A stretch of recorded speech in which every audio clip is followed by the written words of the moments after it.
The air tasted like ash and regret as I stared at the mountain lodge, the scene of my public humiliation. The champagne flute lay in fragments at my feet, mirroring the shattered pieces of my dignity. Inside, the music pulsed, a mocking soundtrack to my despair, and I could see them through the panoramic windows, my brother, Parker, and his smug fiancée, raising their glasses in a toast. They thought they had broken me, silenced me, made me disappear from their perfect world, but they were wrong. This was not the end. It was the beginning of their nightmare. If you've ever felt betrayed by family, if your own brother or sister has ever made you feel worthless, subscribe now and join a community that understands your pain and will help you find your strength to rise above the darkness. We are a family here, and we stand together against those who seek to tear us down. Subscribe now and let's begin. It had started so innocently, or so I had believed. Years of casual belittling, snide remarks disguised as brotherly teasing, all building to this crescendo of cruelty. My name is Tiffany, and for as long as I could remember, I was the family's disappointment, the black sheep destined to graze on the fringes of their success. Parker, on the other hand, was the golden child, the Harvard graduate, the rising star in Denver's cutthroat real estate market.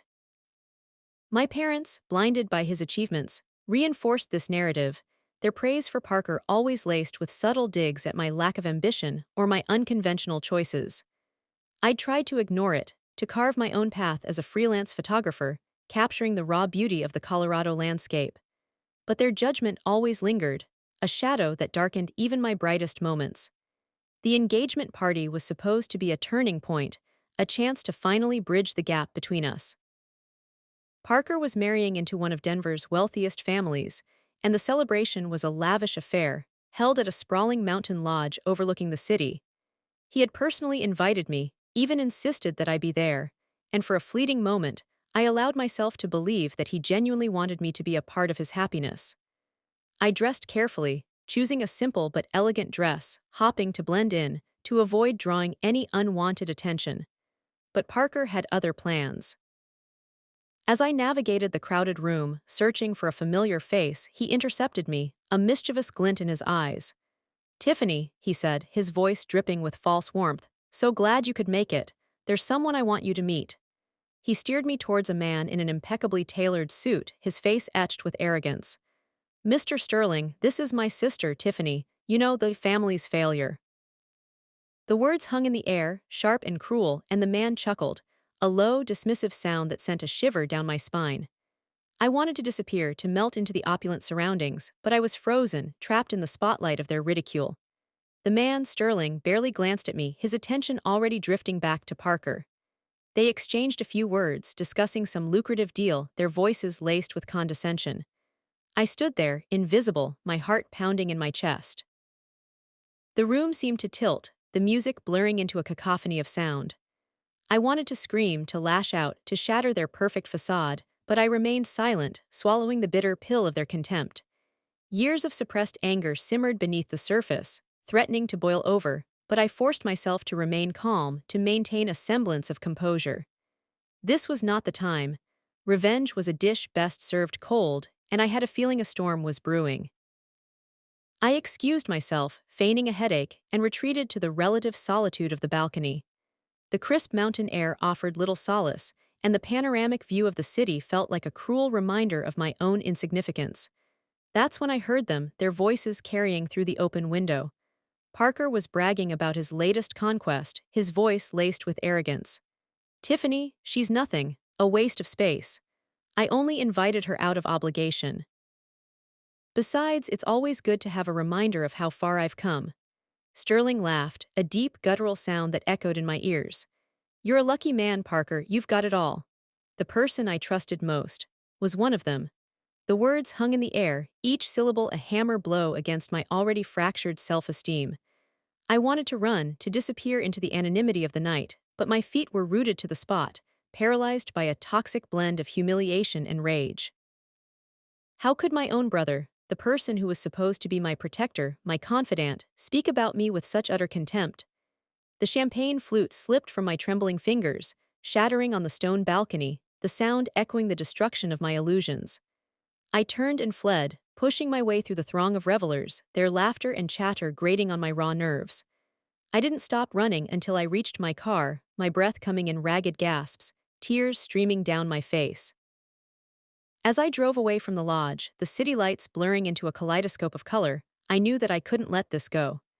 This wasn't just about wounded pride, it was about years of accumulated injustice, of being constantly diminished and belittled. They had mistaken my silence for weakness, my kindness for stupidity. They thought they could control me, manipulate me, erase me from their narrative, but they were wrong. I would not be silenced. I would not disappear. I would make them pay. The following weeks were a blur of sleepless nights and obsessive planning. I replayed the events of the engagement party in my mind, each detail etched into my memory with painful clarity. I analyzed Parker's behavior, searching for clues, for vulnerabilities, for anything that could give me an edge. I knew that I couldn't confront him directly.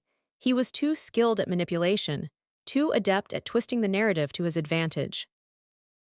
I needed to find a way to expose him, to reveal his true character to the world, without implicating myself. I started digging, poring over old family records, searching for any skeletons in his closet. I contacted old acquaintances, former business partners, anyone who might have a reason to hold a grudge against him. Most of them were reluctant to talk, intimidated by Parker's power and influence. But I persisted, using my skills as a photographer to build rapport to gain their trust. Slowly, painstakingly, I began to piece together a picture of Parker's life that was far removed from the polished image he presented to the world. Shady business dealings, broken promises, and a string of betrayed relationships. I discovered that his carefully constructed success was built on a foundation of lies and deceit. The real estate empire he had so proudly displayed was riddled with unethical practices, exploiting vulnerable families and cutting corners to maximize profits. The man Mr. Sterling, that Parker introduced me to, was a key investor in several of Parker's projects. I also found out that Sterling had his own history of corruption, including several lawsuits for fraud and bribery. I also found out that the bride-to-be's family was in on the shady schemes, using the future marriage as a business merger. The deeper I dug, the more disgusted I became. How could my own brother be so callous, so devoid of empathy? How could my parents, who prided themselves on their morality, turn a blind eye to his transgressions? The weight of injustice grew heavier with each passing day, fueling my determination to expose their lies. I tried to talk to my parents, to share my findings with them, hoping that they would see the truth, that they would finally acknowledge the damage Parker had inflicted. But they refused to listen, dismissing my concerns as jealousy and resentment. "Parker is a good boy," my mother insisted, her voice laced with defensiveness. "He's just ambitious, you should be proud of him." My father nodded in agreement, his eyes fixed on the television screen. "Don't try to stir up trouble, Tiffany, you'll only make things worse." Their unwavering support for Parker, despite all the evidence to the contrary, was a betrayal in itself. It was as if they had chosen him over me, reaffirming the narrative that I was the family's disappointment, the one who could never measure up. Their words cut deep, reopening old wounds, but they also strengthened my resolve.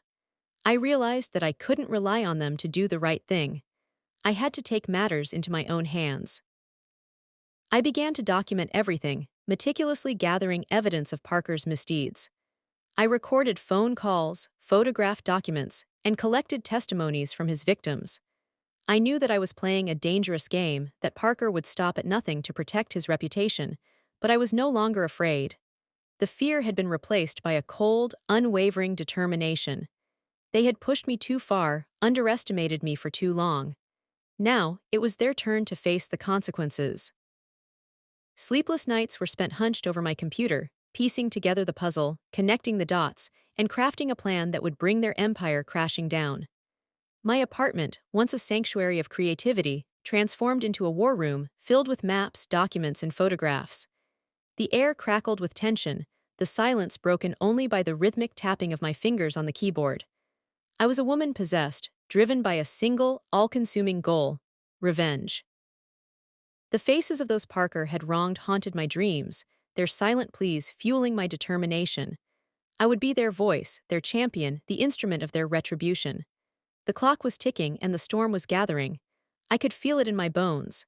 The day I lost everything started like any other. The Colorado sun streamed through my apartment window, casting long shadows across the floor. I remember thinking how beautiful the light was, how perfectly it illuminated the dust motes dancing in the air. It was a fleeting moment of peace, a brief respite from the storm that was brewing inside me. I made coffee, the bitter aroma filling the small space, and sat down at my computer, ready to resume my investigation. I was so close I could feel it.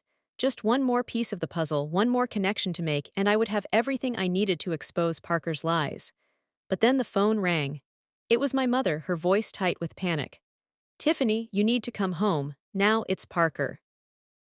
My heart lurched. I knew something was terribly wrong. I raced to my car, my mind racing, imagining the worst. An accident, a business deal gone sour. I couldn't have prepared myself for what I was about to discover. When I arrived at my parents' house, the scene was chaotic. Police cars lined the street, their flashing lights casting an eerie glow on the manicured lawns. Neighbors stood huddled together, whispering, their faces etched with concern. I pushed my way through the crowd, my heart pounding in my chest, and found my parents inside, huddled together on the sofa, their faces ashen. Parker was there too, sitting across from them, his head in his hands.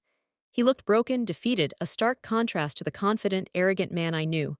"What happened?" I asked, my voice trembling. My mother looked up at me, her eyes filled with tears. "He's been arrested, Tiffany. They're taking him away." The words hung in the air, heavy and suffocating. I stared at Parker, my mind reeling. "Arrested? For what?" As if reading my thoughts, my father spoke, his voice barely a whisper. "Fraud," he said. "They're saying he defrauded his investors, that he's been running a Ponzi scheme." I felt a strange sense of detachment, as if I were watching a movie, a twisted drama unfolding before my eyes. This was it. This was the moment I had been working towards, the culmination of my efforts. But instead of feeling triumphant, I felt empty, hollow. The police led Parker away in handcuffs, his face pale and drawn. He didn't look at me, didn't acknowledge my presence. He just kept his head down, shuffling towards the waiting car. As the car pulled away, I saw my parents staring after it, their faces etched with disbelief and despair. Their golden boy, their perfect son, was gone, his reputation shattered, his future uncertain. And I was the one who had brought him down. The weight of that realization crashed down on me, crushing me with its intensity. I had wanted justice, I had wanted revenge, but this was more than I had bargained for. I had destroyed my own family, ripped apart the very fabric of our lives. I turned and fled, unable to bear the sight of my parents' grief. I drove aimlessly, the city lights blurring into streaks of color, my mind consumed by guilt and regret. I ended up at my usual overlook spot where I take photos. I stared out at the cityscape, the buildings rising like monuments to success and ambition. But tonight, they seemed cold and indifferent, mocking my own failures. The air was thick with the stench of irony. I sat there for hours, lost in my thoughts, the weight of my actions crushing me. I had become the very thing I hated, a destroyer of lives, a purveyor of pain. Was it worth it? Had I achieved anything, or had I simply sunk to their level? The darkness seemed to close in around me, suffocating me with its despair. I felt like giving up, like disappearing, like simply ceasing to exist. They had won. They had broken me, not in the way they had originally intended, but in a far more profound and devastating way. I was alone, isolated, consumed by guilt and regret. But then, a flicker of defiance ignited within me, a spark of resolve that refused to be extinguished. No, I would not let them win. I would not let their actions define me. I had made mistakes, yes, but I had also uncovered the truth, exposed their lies, and brought them to justice. That was something to be proud of. I took a deep breath, filling my lungs with the crisp mountain air. The city lights seemed a little brighter now, the darkness a little less oppressive. I would not let this break me. I would learn from my mistakes, rebuild my life, and emerge stronger than before. The road ahead would be long and difficult, but I was ready to face it. The transition from victim to planner had begun. I started small, focusing on the things I could control. I cleaned my apartment, throwing out anything that reminded me of Parker and his world. I spent time in nature, hiking in the mountains, reconnecting with the beauty and serenity of the Colorado landscape. I started volunteering at a local charity, helping those less fortunate than myself. Slowly, gradually, I began to heal, to rebuild my shattered self-esteem. I also started to refine my plan, to focus on the real issue. It wasn't just about Parker. It was about the entire system that had allowed him to thrive, the network of corruption and deceit that had enabled his misdeeds. I realized that exposing him was just the first step. I needed to take down the whole house of cards to reveal the rot that lay beneath the surface, and I knew exactly how to do it. The next phase of my plan required meticulous preparation and unwavering focus. I knew I couldn't afford any missteps. I needed to gather irrefutable evidence, build an airtight case, and expose their crimes in a way that would leave no room for doubt. I started by focusing on Sterling, his network of shell corporations, and the offshore accounts he used to launder money. I spent countless hours poring over financial records, tracing transactions, and identifying the key players in his operation. It was like navigating a labyrinth, each dead end leading to another, more complex puzzle. But I refused to be discouraged. I knew that somewhere within those convoluted accounts, the truth was hidden, waiting to be uncovered. I remembered Parker's reliance on technology. He always used encryption software and secure communication channels to protect his secrets. So I decided to learn everything I could about cybersecurity. I enrolled in online courses, attended workshops, and devoured books on hacking and digital forensics. It was a steep learning curve, but I was determined to master the skills I needed to infiltrate their digital fortress. I managed to install a keystroke logger on Parker's computer at his office, disguised as a routine software update. It captured every keystroke, every password, every email he typed. The data was encrypted and sent to a secure server, where I could analyze it at my leisure. I also invested in high-end surveillance equipment, including hidden cameras and directional microphones. I used them to monitor Sterling's meetings, gathering evidence of his corrupt dealings and illicit activities. I even managed to bug his office, capturing incriminating conversations that would later prove invaluable. As I delved deeper into their world, I realized that the corruption extended far beyond Parker and Sterling. It was a web of interconnected interests, involving politicians, law enforcement officials, and even members of the judiciary. They were all complicit, protecting each other, and profiting from the suffering of others. I knew that exposing them would be a risky undertaking, that I would be facing powerful enemies who would stop at nothing to protect their interests. But I refused to be intimidated. I had come too far to back down now. I started documenting everything, meticulously recording every conversation, every transaction, every piece of evidence I uncovered. I created a secure online database where I stored all the information, encrypted and password protected. I also made multiple backups, storing them in different locations, ensuring that nothing would be lost or destroyed. I knew that the information I had gathered was explosive, capable of bringing down an entire empire. But I also knew that it would be dangerous to release it without a plan. I needed to time my move perfectly to ensure that the authorities would act swiftly and decisively. I began to leak small pieces of information to investigative journalists, feeding them carefully curated stories that would pique their interest and encourage them to dig deeper. I knew that the media could be a powerful ally, amplifying my message and holding those in power accountable. But I also knew that I had to be careful, to protect my identity and avoid being exposed before I was ready. There were several close calls during this period, moments when I thought I had been discovered, when my entire plan was about to unravel. Once, I was tailing Sterling in my car when he suddenly made a U-turn and started driving in my direction. I managed to duck into a side street just in time, narrowly avoiding a collision. Another time, I was hacking into Parker's email account when I triggered an alert, alerting his IT department to a potential breach. I had to quickly cover my tracks, deleting my logs and erasing my digital footprint. It was a tense moment, but I managed to escape detection. These close calls only strengthened my resolve. They reminded me of the stakes involved, of the importance of what I was doing. I couldn't afford to fail. I had to see this through to the end. As the weeks turned into months, my plan began to take shape. I had gathered enough evidence to expose Parker, Sterling, and their cronies. I had identified their weaknesses, exploited their vulnerabilities, and crafted a strategy that would bring their empire crashing down. The time for action was approaching.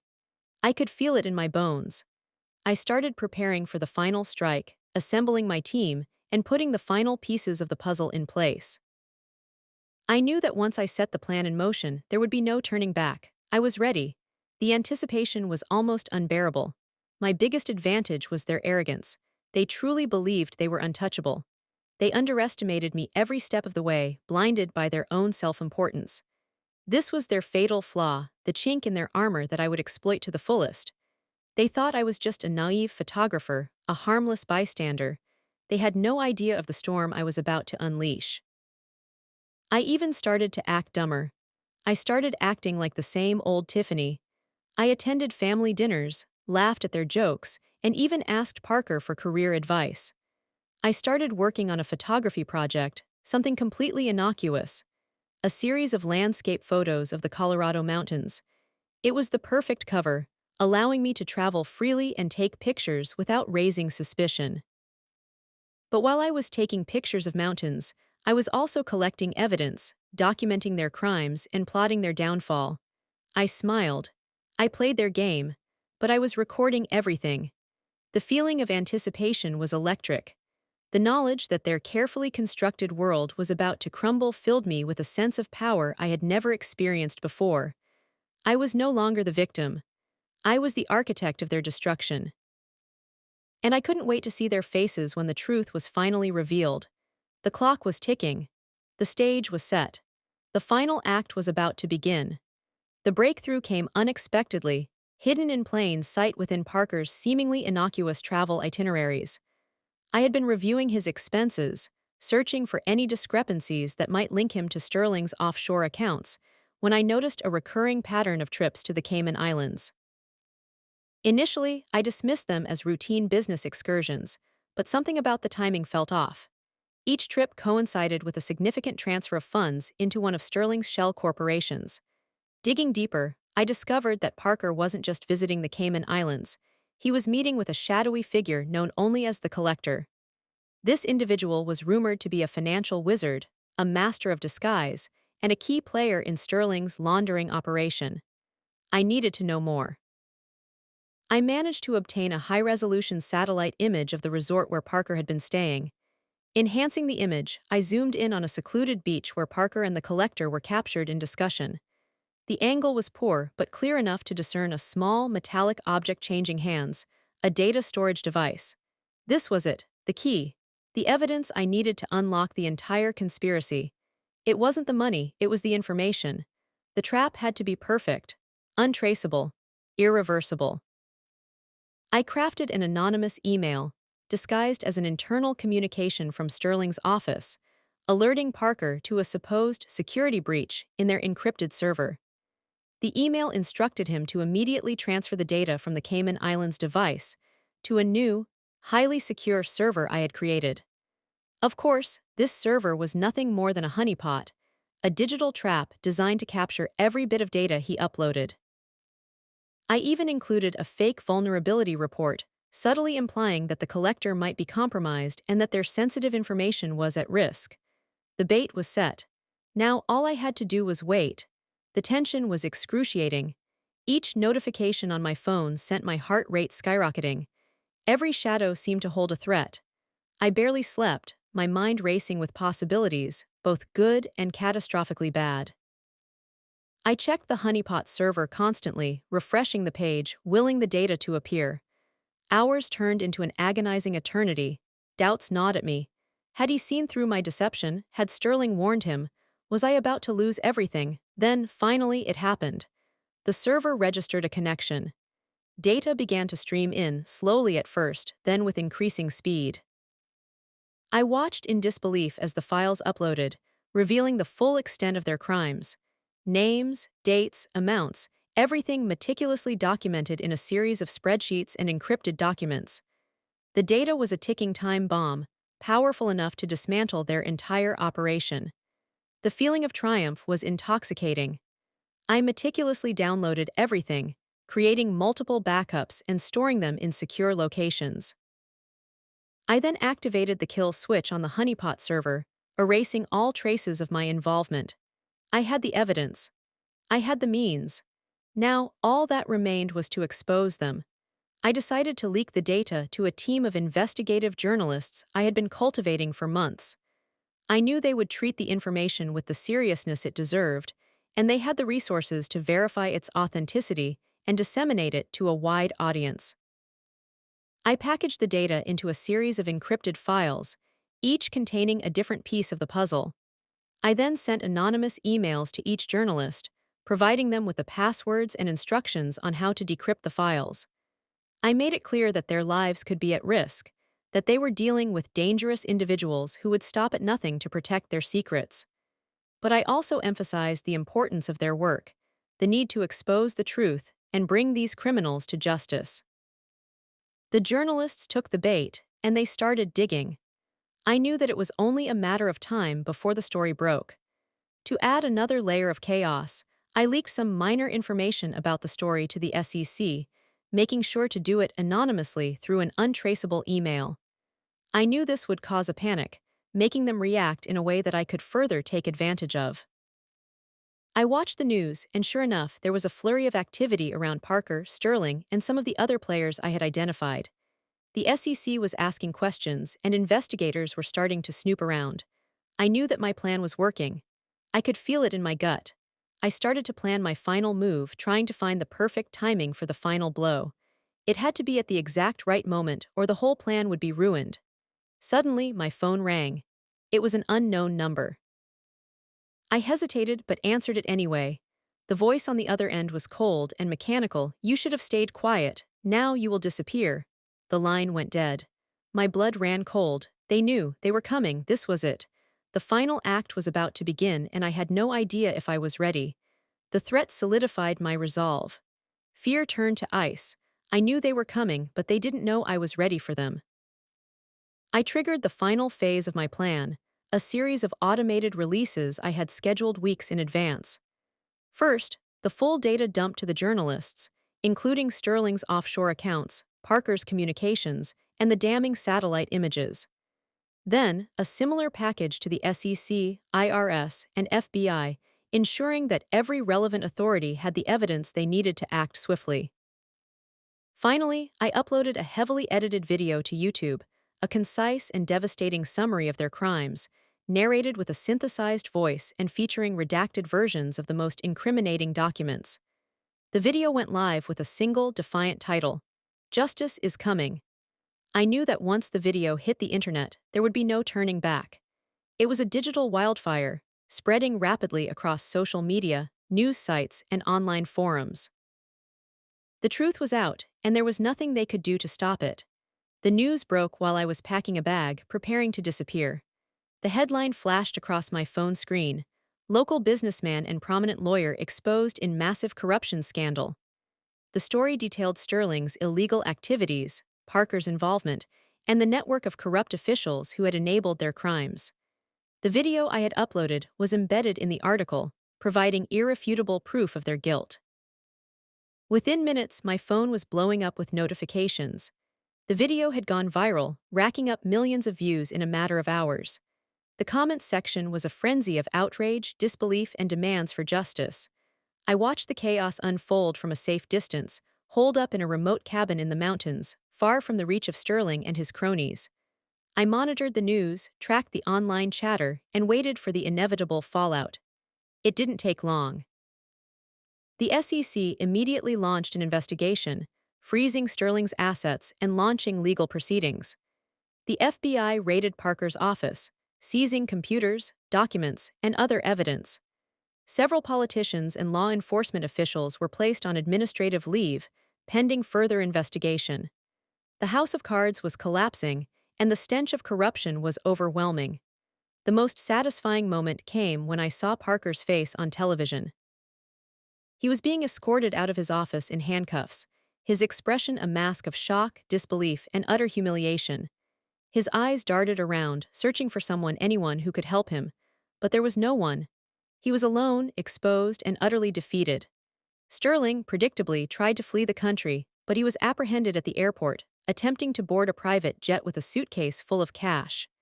His empire, built on lies and deceit, had crumbled before his eyes.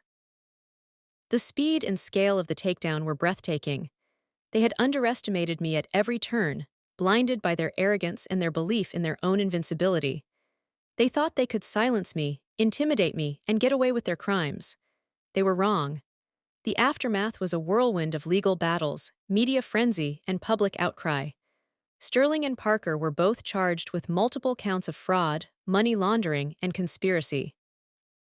Several other individuals were also implicated in the scandal, including politicians, lawyers, and business associates.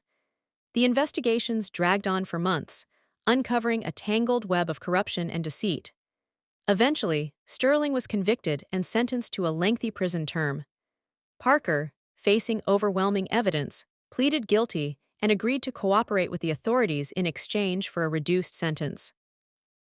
The others involved faced varying degrees of punishment, from fines and disbarment to imprisonment.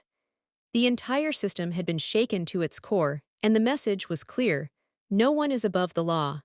I watched it all unfold from afar, a silent observer of the destruction I had wrought. I knew that I had risked everything, that I could have lost my life in the process. But I also knew that I had done the right thing.